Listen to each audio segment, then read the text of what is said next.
Welcome back to the channel. It's your boy Rich Latta here with some breaking news audio. Had to immediately talk about this big news on the channel. It is official. Caitlin Clark is returning to the lineup and will be available against the New York Liberty tomorrow.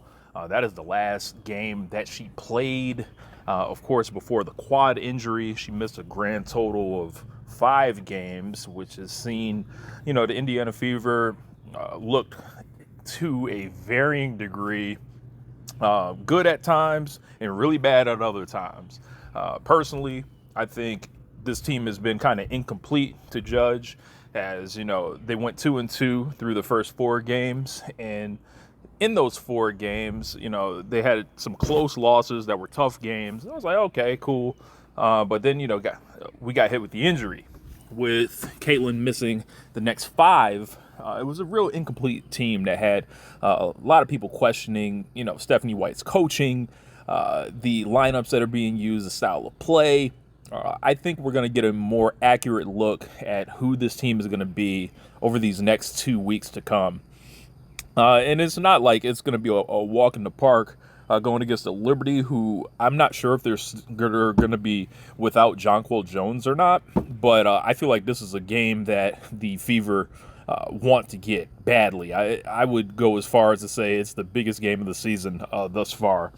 And, I'm looking to see what Caitlin looks like if she's like 150% ready. I don't think they would bring her back if she was not, good to go at a top level. If she's, the reports are she's been practicing for about a week and a half. She's still kind of been engaged. We've, of course, enjoyed Coach Caitlin, the memes and everything behind that. But eventually, I personally, when I watched the game against the Dream on Tuesday, I was starting to look around like, all right, man, like, when can we start asking questions about when Caitlin would be available again? And, during practice, Stephanie White mentioned it.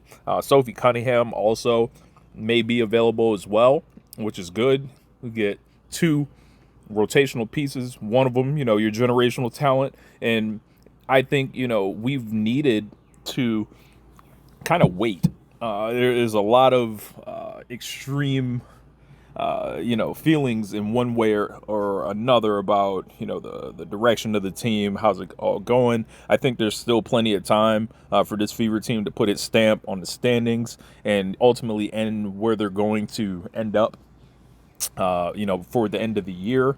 Of course, I don't think All-Star voting is going to be affected. I don't even think the awards will be affected. Missing 5 games, it's not, that big a deal, despite, some people trying to push some propaganda, which I don't believe was actually true. I believe Jonquel Jones missed more than 3 games as well and was still able to win an MVP once, and they've added more games since then. So I think, we can keep 2025 in 2025, but very happy that Caitlin is returning. This wasn't something that was much worse, and I have not heard anything about a minutes restriction thus far. I have not heard that they would take it easy with her, but that is still to be seen.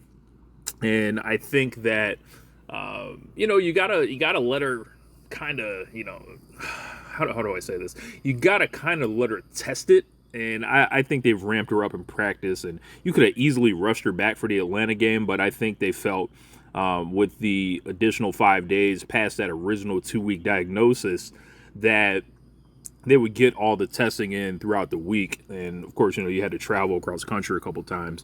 And I believe this game is at New York, so that's going to be a really big game on the calendar. I believe it is 3 p.m. We will be covering it on the channel. I may have to watch it later, so I'll be back that night with my game review of it. But very happy that Caitlin Clark is back in the lineup. It will definitely help the ratings of not only the Fever's games, but probably the rest of the league as well. I think there was a small sense of panic that set in from, various sections of the fan base and the league where, everything had to get thrown away. Everyone had to stop, engaging with everything. Until Caitlin came back, people that were watching stuff, doing different videos.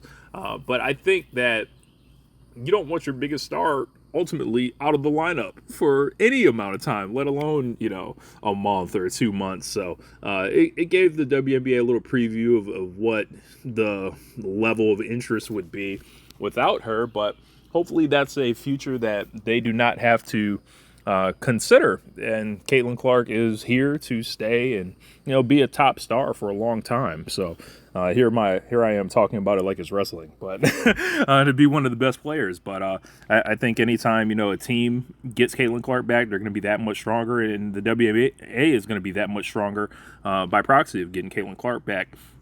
There are a lot of things this year that she's going to be particularly important for. One of them being the CBA. And, we'll see if she plays any role in that. But they're going to be negotiating a lot with her numbers.